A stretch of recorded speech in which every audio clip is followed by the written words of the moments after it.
Usually, when folks hear the word bayou, they think Louisiana. But we got 'em right here in good old Texas, all around Jefferson in the Northeast. When I was a kid, back in the 70s, we all used to spend all our time hanging out in the bayou. When we weren't playing sports, that is. It's so dang big that it surrounds the entire town and is broken up into 3 parts. The area where me and my friends used to play was called Black Cypress. We liked it so much because all the grown-ups stayed away from it, making it the perfect place for everyone from teens looking for a decent place to drink and have relations, to 12-year-olds like us that just wanted to cuss without getting snapped at. Back then, the bayou was gigantic, at least in my 12-year-old mind. I had to spend a year by the side of my buddy Duke just to learn the layout. He assured me that if I didn't learn from him, I'd surely get lost and never be found. And I wouldn't be the first either. You could say he was telling God's honest truth, or you could say he was screwing with me because it was fun. But who's to say he wasn't doing both at the same time? One of the things Duke taught me was to tuck my pants into my shoes and socks. I told him how stupid I thought it looked, and he smacked me right upside the head. "Don't be a fool," he said. "You want to get leeches?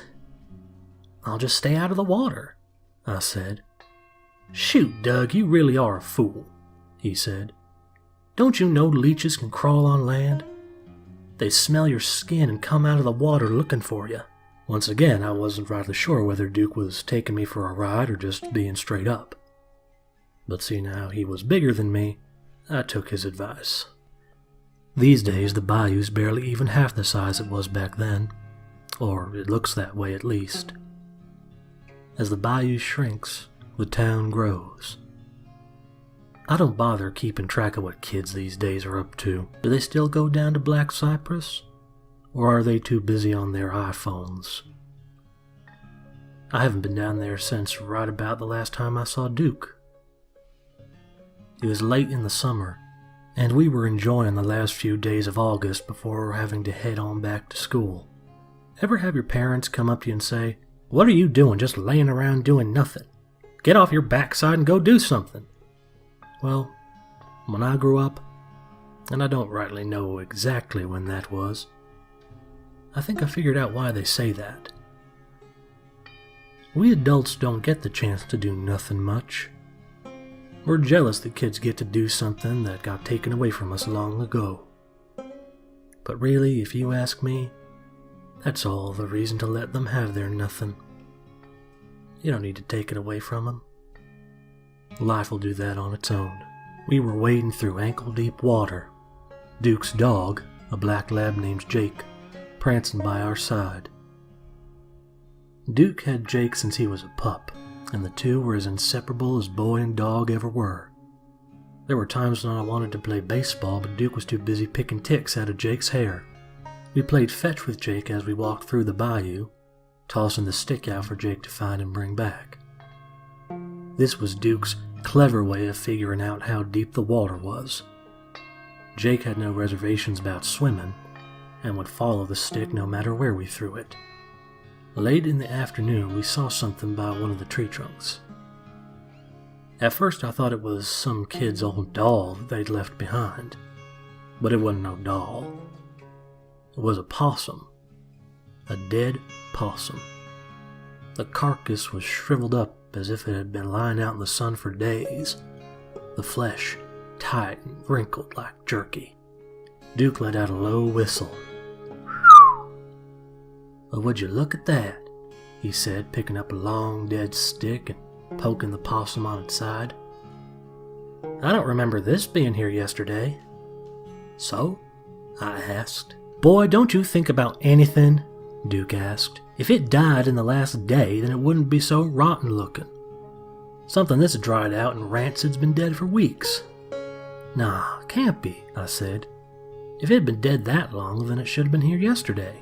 Besides, where are the flies?" For once in his life, Duke had nothing to say to shut me up. I was right. Not that that made it easier to understand. Behind us we heard a splash. Turning around, I was expecting to see Jake bounding up toward us out of the swamp. But there wasn't nothing there. In fact, as I was thinking about it, we hadn't seen Jake in a good long while. Sometimes he was slow coming back, chasing frogs or squirrels through the bayou, but he always found his way back sooner or later. But there was no sign of him out there. No joyful barking or romping or nothing. Duke whistled and called out, "Jake, come here, boy." Got no response, save the silence of the bog. "Ah, fuck," he said, picking up a rock and hurling it at the water. We spent the next few hours searching the bayou for Jake, whistling and calling out till our voices were gone and our throats were sore. The more time went on, the sun was starting to vanish behind the cypress trees, and Duke's frustration was starting to split off into rising levels of fear and anger. He was snapping dead branches and kicking rocks at everything in sight. His anger shifted focus from Jake to me to the bayou and anything else that crossed his mind. Goddamn dog's getting old and senile. Sometimes I swear he's gone deaf. Why weren't you keeping an eye on him? You threw the stick last time before he went missing. If we don't find him tonight, I'm coming back tomorrow with Papa's shotgun. If a gator got him, then I'm gonna blow that fucking lizard's head clean off. I was just about to try and convince Duke to head back home. The sun was about near gone at that point, and I had no plans on roaming around the bayou in the middle of the night. I liked Jake too, but I wasn't fool enough to wander around a swamp in total darkness, only to step right into a gator's mouth. But before I could say anything, Duke pointed out into the bayou and shouted, "Doug, quick, look out there!" I turned to where he was pointing and saw something splashing around in the water. "What is it? A gator?" I don't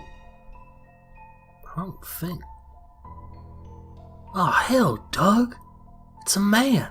"What?" I asked. "There's a man out there swimming in the water." I couldn't believe it at first. Bayou's not for swimming, not unless you wanted to be snapped up by a gator, come out covered in leeches. But I squinted into the dark and saw the Duke seemed to be right. A man was out there, doing the breaststroke in between two tree trunks rising out of the water. Shoot! What kind of man goes swimming in the bayou? I asked. "Think he's seen Jake?" Duke asked with a hint of hope in his voice. "Not a clue," I said, still wondering at the balls of a man who'd go swimming in the bayou in the night. "Come on, let's go ask him," Duke said, trying to find a way through the tangled branches of a fallen tree to the other side of the water, where the man was heading. It was hard to keep up with him, partly because it was so dark, partly because we could never keep a straight path, and partly because, whoever this fellow was, he was swimming mighty fast.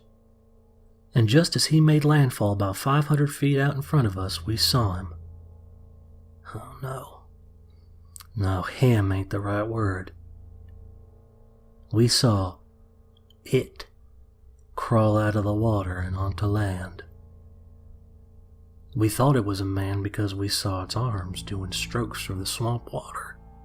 And from the neck down, it did look like a man, for the most part. A ghostly white man with a well-toned chest and lean, muscular arms. But its hands and feet were anything but human. It looked like the hands and feet of a giant frog, with long, grasping fingers and toes joined by pieces of webbed skin. It didn't stand up, but crept like a toad along the mossy ground. But the worst thing about this creature was its head. Didn't actually have one. Well, it did, and it didn't at the same time. Starting at the base of its neck, where there should have been a head, instead, there was a gigantic black leech, fat and well fed on the bottom, tapering into a thin sucker that swayed from one side to another like a metal detector sweeping the ground. It took everything we had to keep from screaming like mad into the night. Our breath was frozen in our chests. We both started to step backwards, keeping our eyes on that monster as it kept crawling along the edge of the water. Its path would bring it straight toward us if we didn't get moving soon. So when we were guessing that it couldn't hear us, what with not having any ears and all, we turned around and ran as fast as we could back toward home. We didn't stop until we were both standing in Duke's backyard, even as our lungs burned and our breath sounded like wheezing. I leaned over and held my knees in my hands, gasping for air. And Duke fell to one knee and puked a little. When we could breathe again, we looked at each other, as if hoping the other could explain what the hell we just saw out there. But neither of us had any words. We both had thoughts swirling something fierce in our heads, I'm sure of that.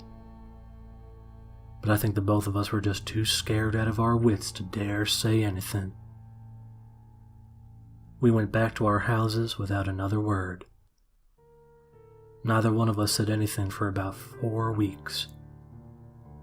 Until one day, after school on a Friday, Duke came up to me and said, "I'm going after it." Even though it had been weeks, I knew exactly what he was talking about. "I don't think that's a good idea, Duke. That thing got Jake. I know it," he said. "This Saturday I'm going out with my papa's shotgun, and I'm gonna kill that motherfucker dead." "Duke," I said, trying my best to comfort him, "I miss Jake too. But this ain't the thing to do, you know that. Just let it be." "Fuck you, Doug Henderson," he spat at me. "That dog was my all-time best friend, and I'll be damned if I go one more day letting that fucking thing live out there." I knew it was pointless. There is no talking someone out of a fury that intense. So I said goodbye to Duke, wishing him luck before getting on the bus. Like I said, the bayou's only half as big as it was back then.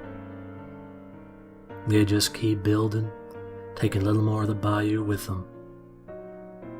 And as they were draining another stretch of water last week, they uncovered a human skeleton, half buried in mud.